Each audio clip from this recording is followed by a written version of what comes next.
नमस्कार दोस्तों, गार्डन ज्ञान चैनल में आप सभी का स्वागत करता हूं। आज मैं फिर से सुदीप जी के यहां आया हूं और आज जानेंगे दोस्तों हिबिस्कस का पॉलिनेशन कैसे होता है, नया नया ब्रीड सब कैसे बनता है और ये आसान तरीके से आपको करके दिखाएंगे। और इस तरह से नया नया और कलरफुल गुड़हल सब बनता है दोस्तों। तो देरी ना करते हुए आइए डायरेक्ट बात करते हैं उनसे।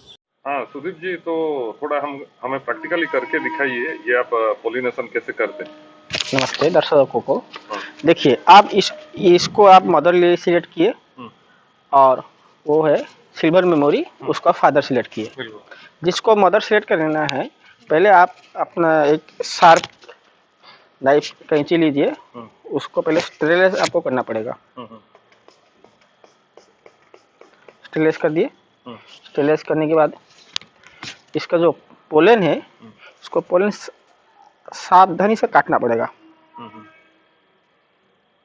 स्टेरलाइज करने का आपको ज़रूरी है। स्टेरलाइज नहीं करने से आपका ये इन्फेक्टेड हो जाएगा, तो ये बहुत ड्रॉप हो जाएगा। अच्छा। आप पोलन काटने टाइम तो सावधानी करना, जैसे ये इसका स्टिग्मा के साथ ना उसका पोलन लगे। हाँ, ऊपर इसका स्टिग्मा रहता है, ऊपर स्टिग्मा, उसके बाद ना लगे। हाँ। इसको शार्पली, ये सब पोलन है, ये सब पोलन है। पोलन को आस्ते आस्ते शार्पली आपको काटना पड़ेगा। हर एक पोलन को काट के निकाल दीजिए उसमें से। ये फूल जब खिल जाए उसके बाद तुरंत करना है? हाँ, तुरंत करना है, सुबह के टाइम। नहीं करना, आप पोलन नहीं काटेंगे तो सेम पोलिनेशन होकर सेम जनरेशन हो जाएगा। सेम फ्लावर आ जाएगा। सेम फ्लावर मैंने मदर की तरह हो जाएगा। मदर की तरह हो जाएगा आपका। इसका तो चांसेस थोड़ा कम रहता है। सेम काट कर इसका पोलन तो झाड़ के निकाल दीजिए। हर एक पोलन निकलना चाहिए इसके साथ। ये आपका मदर है? ये मैं मदर सिलेक्ट किया। ओके। मेमोरी, इसको आप फादर के सिलेक्ट किए। फूल को तोड़िए। तोड़ने के बाद इसका स्टिग्मा काट के निकाल दीजिए। अब रहा इसका पोलन। पोलन लाकर इसके स्टिग्मा के साथ लगाइए।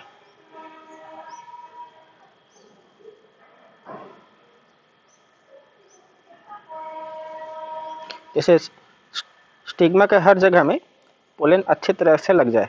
ये चिपक जाएगा? चिपक जाएगा, अपने आप चिपक जाएगा। अच्छी तरह से इसको हैंड पोलिनेशन कर दीजिए।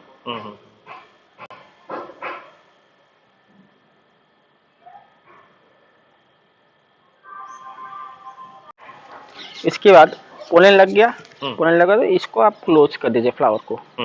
फ्लावर को अच्छे से क्लोज कर एक रबर बैंड के सहायता से इसको बंद कर दीजिए।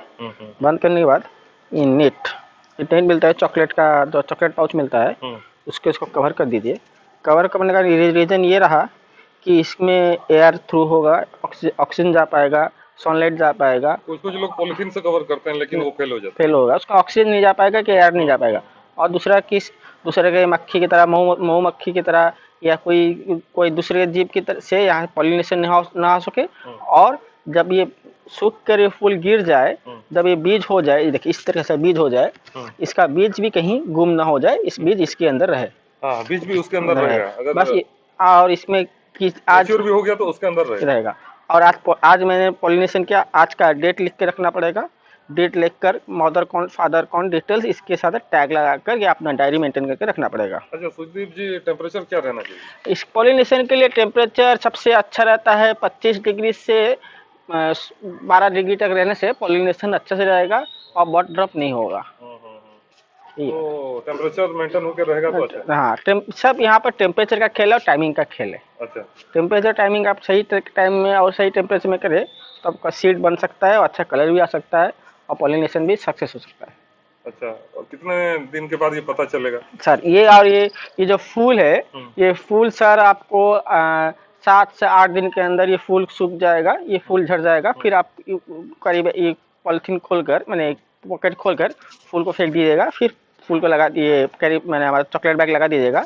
और ये मैच्योर होते सीड मैच्योर होते आपको 35 डेज से 45 डेज लग जाएगा, फिर मैच्योर होते। अच्छा, और एक पॉट से कितना सीड निकलता है? एक पोर्ट से 16 से 20 तक निकलता है, डिपेंड ऑन वेराइटी।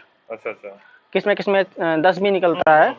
और सीड निकलने के बाद उसका प्रोसेसर है, कैसे मिट्टी बनाना, कैसे उसको रिपोर्ट करना, जैसे उसको बीज को लगाना, उसका एक लंबा प्रोसेसर है। वो मैं बात एक वीडियो लाऊंगा। जी सर। ठीक है, आप इतना बताए इसके लिए बहुत बहुत शुक्रिया। Thank you.